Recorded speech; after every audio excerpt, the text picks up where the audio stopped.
Namo tassa bhagavato arahato sama sambuddhassa.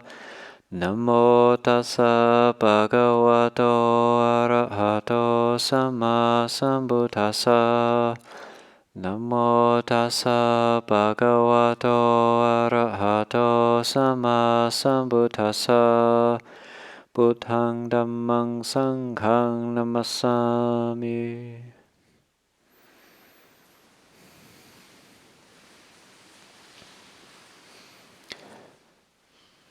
August 4th, 2020, Tuesday, night, Wan Prat, Lunar Observance Day, Uposita Day, full moon, 1 month into the Vasa period, the rains retreat period.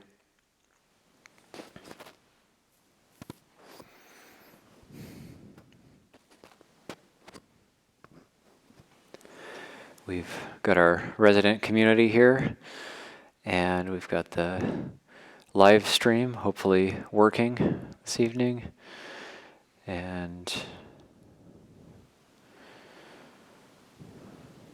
all is well. And one thing about practice, before we take on any practice, this is something I was thinking about a bit today, and also doing the virtual First Tuesday at Berkeley from 5:30 to 6:30 today. Questions coming up around meditation and how to stay focused. And for me, what was coming up was that the importance of setting the motivation before we do any sort of practice, any sort of undertaking, whether it's a 1-hour meditation session or a walking meditation session, or we're about to undertake some act of generosity, or we're about to undertake ordination or some sort of life change, then setting the motivation and being clear about the motivation is very important. Undertaking a period of retreat, and so on. Also, Vasa is a wonderful time. We get these 2-week solitary retreats. And this year for Teras, for the bhikkhus who have over 10 vasas, getting the possibility of a longer retreat, a 4-week retreat. So Ajahn Ñāṇiko just ended his 4-week retreat. And those who are doing 2-week retreats, there's a changeover today, being the full moon. So some people are coming off of retreat, others are going on to retreat. And it's just a very wonderful time.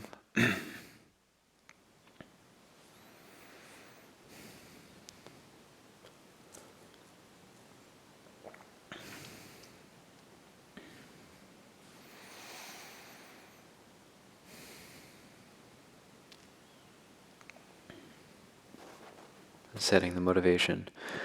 What is our motivation? So for a period of meditation, and setting the motivation to be at ease, to have a sense of ease. So then whatever happens during the meditation, whether we think or don't think, whatever happens, we have that in the forefront, developing a sense of ease of body and mind. And so we might consciously calm the body at the beginning of the meditation, starting with the face and the eyes and going through the rest of the body, consciously calming the whole body.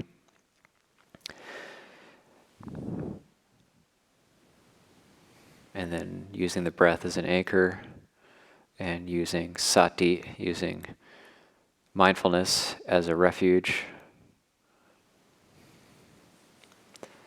Using mindfulness as a refuge is quite important, because there's that sense of stepping back, there's that sense of non-involvement with conditions, with changing conditions. So, for example, we might be meditating and we might have an experience of happiness, of great happiness, of peace, of well-being, and there may be a sense of wanting to,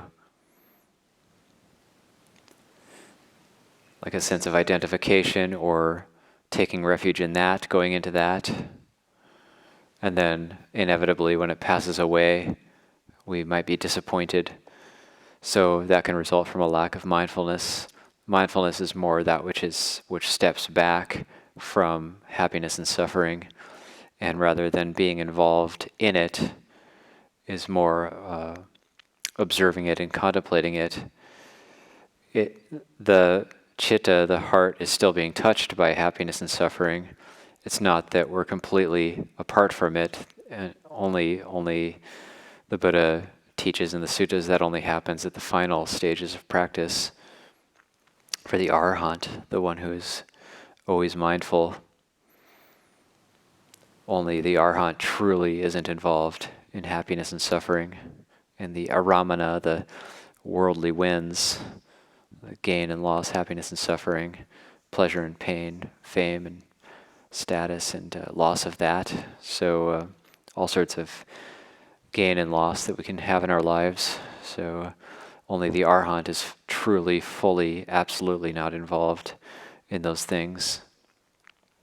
But for us, cultivating mindfulness is like a sense of stepping back, or you could say even stepping into the body, stepping into oneself, and with like consciously calming the face or the eyes, there can be that sense of moving back in, rather than like leaning or leaning out, going out. So there's that sense of coming back in, and there's that clear motivation, that clear intention in the beginning of a meditation to do that, and using the in and out breath as an anchor, and then whatever arises, whether it's pleasure, pain, happiness, suffering, mindfulness then sees that clearly as another impermanent condition, another impermanent phenomenon. And it's not even that we need to think impermanence, but it's more like seeing it clearly in a very clear, sober, collected way, seeing it as it arises, sustains itself, seeing it as it arises, as it sustains itself, as it passes away. And then slowly the mind starting to realize the impermanence of all these conditions. So that only happens with mindfulness, because mindfulness sees everything arising and passing away. And if the heart doesn't yet know about impermanence and hasn't yet seen it clearly enough, then it's inevitable that it's going to leap out into conditions. It's going to leap out into happiness and suffering when they arise, with that sense of attachment and that sense of identification. So that's highlighting the importance of mindfulness, of sati. And when there's sati, when there's mindfulness, then there's also goodwill, because the mind isn't weighed down by the burden of conditions. So there's a sense of goodwill. So like sati metta. So there's a sense of goodwill, kindness, and we can have incredible kindness for one another. That's incredibly important. Kindness for ourselves, kindness for others, kindness for the whole world, and this.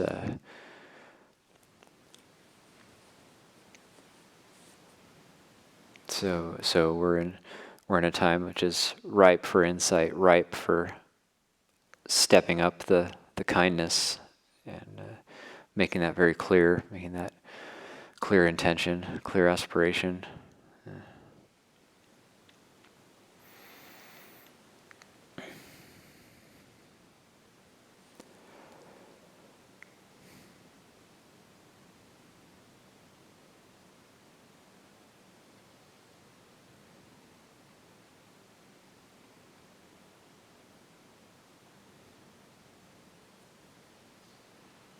And I think we can see it all around us. This is really easy. We're a big community and at Abhayagiri, and just to look around and see the kindness and know that there's kindness around. It's not that we're bereft of that, or one only has to go tudong and go on a walkabout outside of the monastery to see the kindness of other people. That the people we meet, they tend towards kindness. The people we tend to come into contact with when we're walking, doing these walkabouts on tudong, then people will tend to be kind. When we go on the alms round, people will tend toward kindness, and so there's kindness all around, and to make much of that.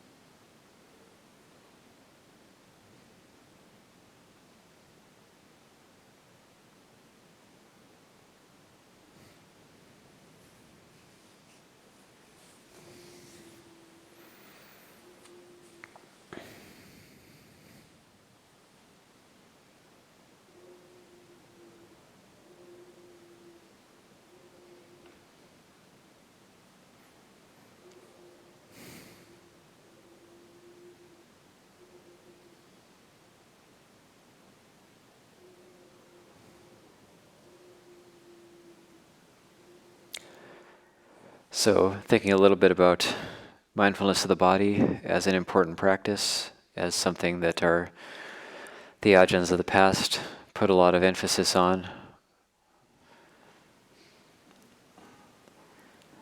Ajahn Man, Ajahn Chah, and put a lot of emphasis on mindfulness of the body, so this is incredibly important. One way that there's these different types of solitude as well, and so mindfulness of the body is connected with kaya viveka, the solitude of body, and that's normally thought of as like getting away from society, getting away from people, going back to the kuti and being alone, the solitude of body. But Lungpor Liam also has an interpretation of that as it's solitude in the body, the solitude in the body, so that even when you're around other people, you develop that skill to go back into the body, and you seek solitude in the body, and so always being embodied in oneself, and there's a sense of solidity and stability in that. That's not to say we shouldn't get back to our kuti and be physically alone. That's important as well. But just to have that as an idea, like if we do have to be around people and we have that sense of wanting to seek solitude, then we can seek solitude in mindfulness of the body.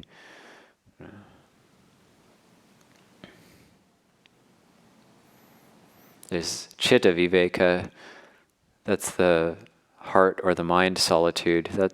That's like sati, that's mindfulness and awareness.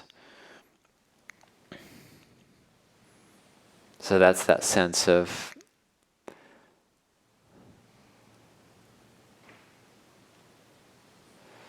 solitude, but it's not a sense of aloneness. It's not loneliness. It's not necessarily a sense of aloneness, because there's a sense of connection. There's not alienation. There's a sense of connection with this chitta viveka.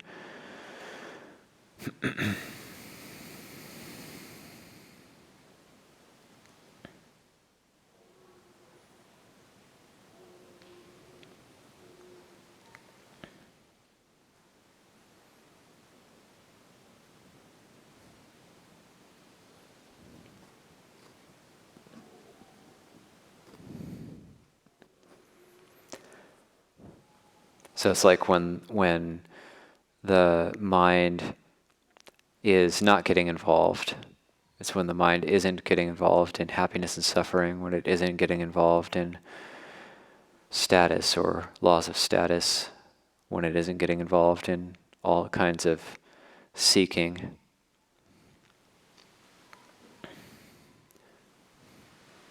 And it's interesting to think about, like, what does the mind do when things aren't right, like when something isn't right in our life. So that's a time when we can have that sense of coming back into chitta viveka. So like say in our life, like maybe something isn't right, like for example, there's this inverter that's not working properly. So like there's something that's not right in my life. So can I actually be at peace even though there's something not right? Or will I not let myself be at ease until that particular problem is fixed? So sometimes we might feel like, oh, there's something that needs to be fixed. There's something that needs to be cleaned. There's something I need to do before I can be at ease.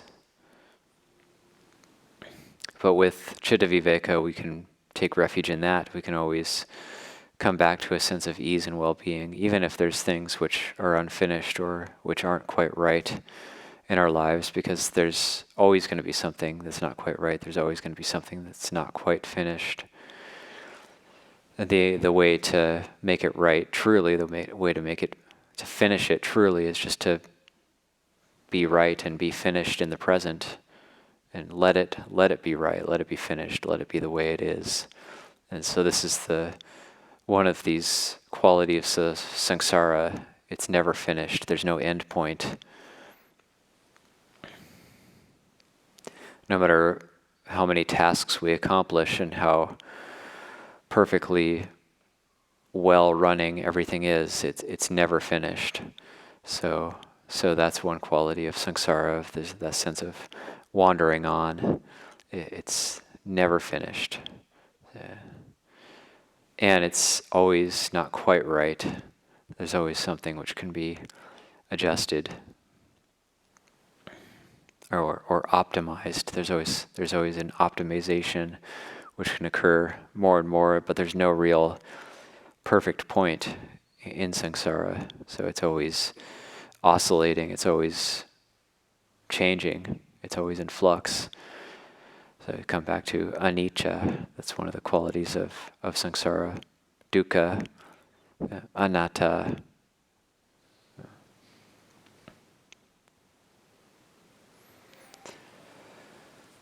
Reading a Dogo Khyentse Rinpoche book that somebody loaned me and opened up to a page in it. It's different pieces of advice to his students, and His Holiness Dogo Khyentse Rinpoche. I always have appreciated the lucidity and precision of his teachings, and it's quite remarkable, actually. And it really always, whenever I read his teachings, similar to Longpo Cha, it always strikes a chord. There's something very real, very meaningful about it. So I was looking at this one teaching or piece of advice, and he said the word Dhamma, the definition is to correct. So if you take Dhamma as like to correct or to make correct, and Dhamma practice is to correct oneself. To correct oneself. So reading that definition of Dhamma as to correct, thinking about the Noble Eightfold Path and the Samma, like Samma Ditti, Samma Sankappo, Samma Vacha, Samma Kamanto, Samma Ajiwo, Samma Vayamo, Samma Sati, Samma Samadhi. So all these sammas in the Noble Eightfold Path, and samma meaning to be, we translate it in English as right, but it also means to be in tune.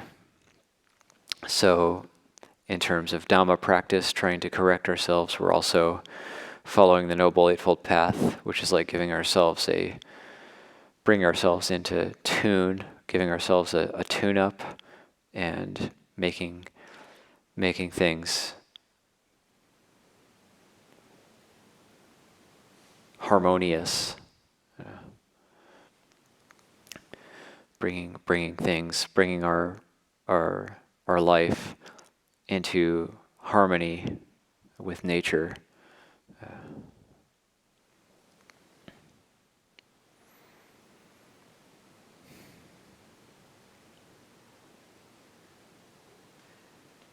So this sense of viveka is quite important in the chant that we do on the Noble Eightfold Path under Sama Samadhi, right concentration. Then the first jhana, it goes through the 4 jhanas as being right concentration, and the first jhana has solitude, has viveka as its base. It's born out of this sense of solitude, and so this sense of solitude is quite important. And how do we give rise to like a feeling of solitude? And how do we acquire a taste for solitude? So I think one way to do that is like you might take whatever your best time is, morning or evening. For me, it's the morning time, and just walking down the trail in the morning time.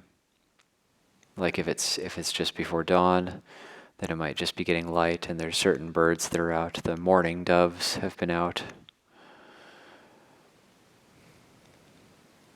And then just stopping and listening to the sounds of the nature for a while, and giving rise to a feeling of solitude. And it's really interesting because it's not a feeling of aloneness or loneliness, but there's a sense of solace, a sense of ease and well-being connected with that. I think with solitude also there's this idea like we don't have to be anybody. So when I'm walking down the trail in the morning and I'm just by myself and I stop and listen to the morning doves, then I don't actually have to say or do anything special. Don't have to be anybody, don't have to fix anything, don't have to perform any special task. And there's a sense of ease with that, a sense of solace, and in that moment. And we take that feeling, take that quality, bring it inward into kaya viveka, into solitude within the body, continue walking.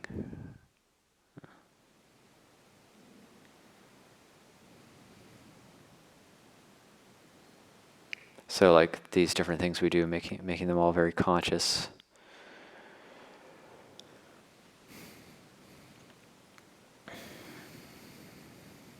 So I think I like to see chitta viveka as like the heart that abides in solitude as a habit. It's become trained in that way. So the heart that abides in solitude as a habit.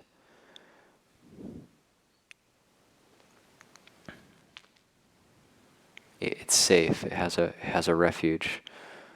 It's in a place of safety, and because it's in its refuge, harm won't come to it, disaster won't befall it, sorrow, lamentation, pain, grief, and despair won't assail it. It has time to look at things and contemplate things.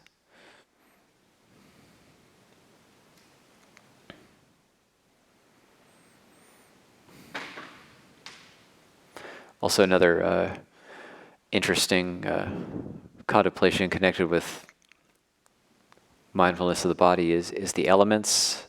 Some people were asking about this at the virtual First Tuesday tea time, Berkeley. Actually, we shouldn't even call it Berkeley because Tony Demo was there. He's in Chicago. So it's all over the place. But there was some Berkeley regulars there, and contemplating the elements, the body as earth element, but also earth element as a principle or as an idea, and using that as a sense of grounding oneself. So the mind might be flitting away or going into ideas or plans, and so we contemplate earth element as a sense of feeling the weight of the body and then grounding oneself. If the mind is feeling sluggish, we can use like air element, wind, that sense of refreshment, just contemplating or thinking about the wind element, giving the mind and heart a sense of freshness, lifting up, waking up. Wind can be used in that way.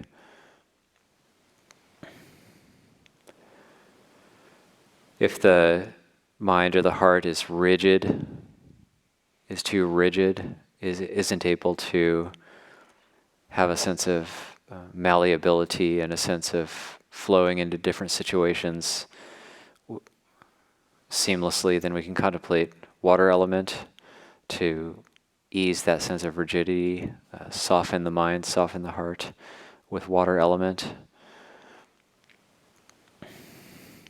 If there's like a sense of stagnation or things have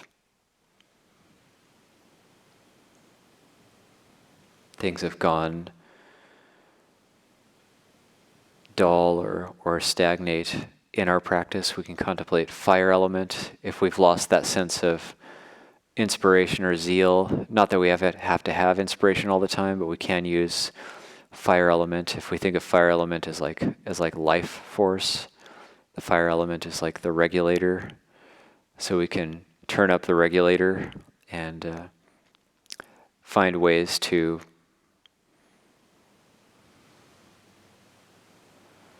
rouse ourselves, see things in a new perspective, turn up the heat a little bit, turn up the pressure a little bit, pressure ourselves to look at things we might not want to look at deeply held beliefs or assumptions about ourselves or others we might not be willing to look at. Sometimes we aren't willing to look at our deeply held beliefs and assumptions just because we've invested in them for so long. So it may even be completely mistaken. For example, an assumption we might have about ourselves.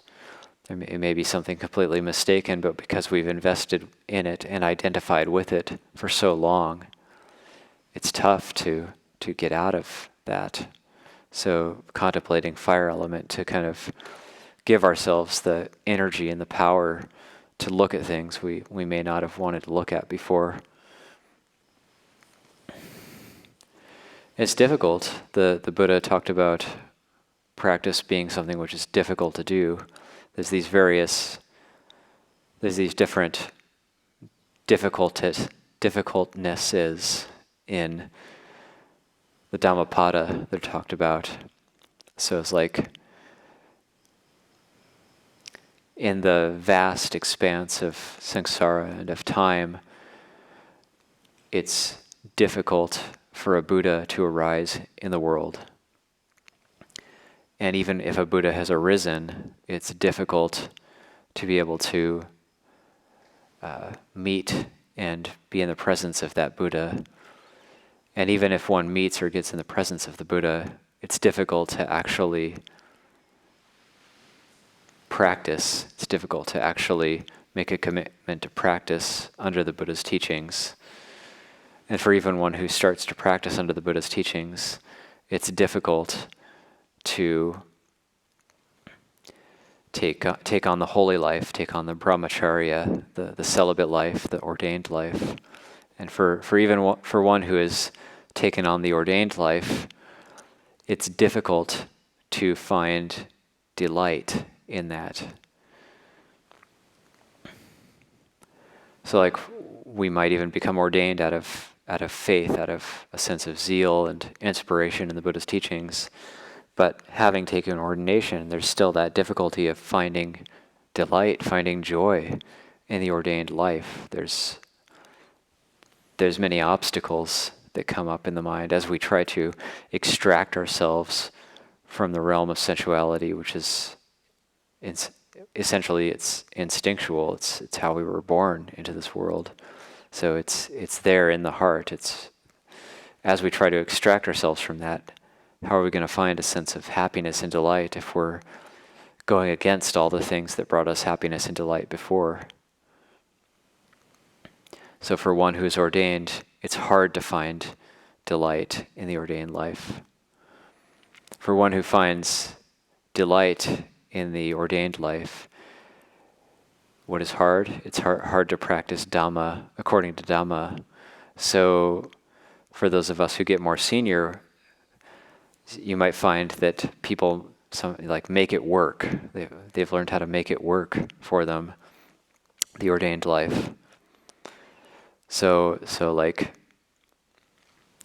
senior monastics might make it work for them, but then there's more to be done. So it's like somebody might make it work, and then that's good enough. Just live through it. It's good enough.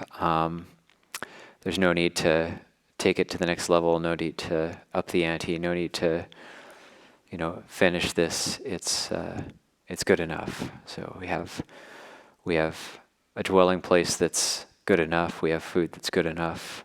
Our meditation's good enough. It's nothing spectacular, but it's good enough, and we can just kind of go about settling for that kind of, yes, the holy life is joyful, but then it can even out into kind of a sense of mediocrity that we're just happy enough with. So that sense of what's hard for one who is ordained and ends up finding a sense of joy and happiness in the holy life, it's still hard to practice Dhamma according to Dhamma. So to bring one's life fully into line with the Dhamma teachings. And this is getting back to that contemplation of the epithet for the Arahant being one who is always mindful. So keeping that in mind. The Buddha goes on to say, what's difficult for one who practices Dhamma according to Dhamma? And then he says, it's not going to be difficult. Nibbana is not far, friend. So at that point, it's one reaches the culmination of the practice.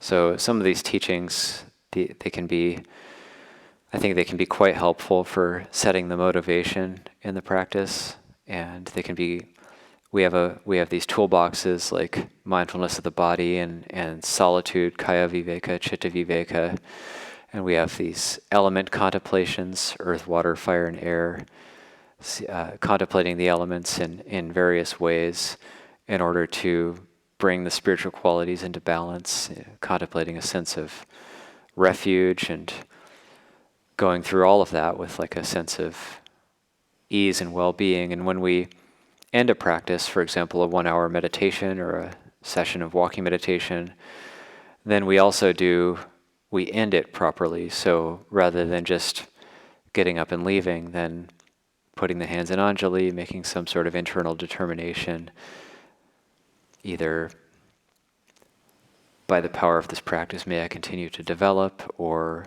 ask forgiveness for any unwholesome or unhelpful mental states that I invested in or gave rise to during that meditation, and may I continue to develop in the future. May I meet with situations that will be conducive to the continuation of my development. So not just setting the motivation at the beginning, but also making dedications and closing it off well at the end. And if we do that habitually, and we do that every day with every practice that we do, whether it's a meditation or an act of dana, or whatever, some sort of undertaking, then we begin it intentionally, deliberately, we end it intentionally, deliberately, and then the practice starts to develop. And then we're classed as people who are devoted to development in the practice.